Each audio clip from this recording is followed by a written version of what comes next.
मुल्क भर की तरह सांगड़ में भी सियासी सरगर्मियों का सिलसिला अरूज पर पहुंच चुका है। पार्टी क़यादत और उम्मीदवारों की जानिब से जलसों के साथ साथ गांव-गांव जाकर वोट मांगने का सिलसिला भी जारी है। सांगड़ में 3 कौमी जबकि 6 सूबाई असम्बली के हलकों में पीपल्स पार्टी, पीटीआई और जीडीआई के उम्मीदवारों के दरमियान सख्त मुकाबला मुतवक्का है। दूसरी जानिब उम्मीदवारों के सामने वोटर्स की शिकायत व डिमांड का सिलसिला भी जारी है। गाँव अमानुल्लाह डायरी जहाँ पर एजुकेशन की शरह 90% जबकि बेरोजगारी की शरह भी 90% से ज्यादा है। नौजवानों की जानिब से शिकायत का सिलसिला जारी रहा। जालिमाना कार्रवाई की है, हर इंसान का रोजगार बंद किया, ज़राअत को तबाह किया और जो पढ़े लिखे नौजवान है उनको बेरोजगार किया गया है। उनको आपने सुना पब्लिक सर्विस कमीशन में जो पास हुए उनको भी ऑर्डर नहीं दिए गए, तो इससे क्या ज़्यादा जुल्म हो सकता है और इंशाल्लाह इनका जो जुल्म है वो खत्म हो। पीपल्स पार्टी गवर्नमेंट भी रही है और ये हमेशा उनके वोटर भी रहे हैं, लेकिन हमें बड़ा अफसोस है कि उन्होंने खिदमत नहीं की इनकी।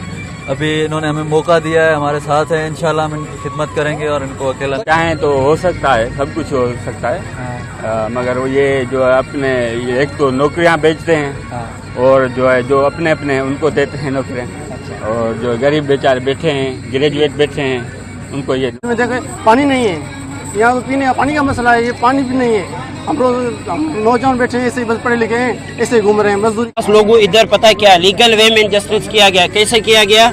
फिर मेल की जगह ऐसे नहीं चेंज हो गई, ऐसे नहीं, ऐसे जिसपे एलोकेशन होती है मेल की, वहाँ पे मेल को चेंज करके फीमेल को रखा गया। इसी यूनिट उसे किसी को शायद पता नहीं, मुझे पता है कि ऐसे नहीं अलो हुई है, मेल को फीमेल बना। मैं तो कहता हूँ पॉलिटिक्स में इतना कभी नहीं हुआ कि मेल को फीमेल बना दिया।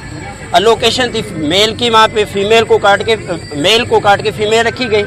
इतने टॉप होल्डर लोग घर भी सब। तो पीपल्स पार्टी ने सिंध का बेड़ा गर्क कर दिया है, नौकरियां बेची हैं, अपने आदमियों को नवाजा है, इसलिए पीपल्स पार्टी के नाम से तंग हो गए। इस वक्त जिस गाँव में मैं मौजूद, इस गाँव के अंदर सबसे ज्यादा एजुकेशन है, लेकिन यहाँ पर बेरोजगारी भी सबसे ज्यादा। लोगों का ये कहना है कि यहाँ पर नौकरियां फरोख्त की, जहाँ भी कहना है कि यहाँ पर बड़े पैमाने पर नौकरियां फरोख्त भी हो रही है। देखना ये है कि जीडीए जाकर हुकूमत बना लेते तो क्या ये जहाँ पे लोगों की जो बेरोजगारी है उसको खत्म कर पाएगी नहीं। कैमरामैन अजीज अहमद खान के साथ सांगड़ से।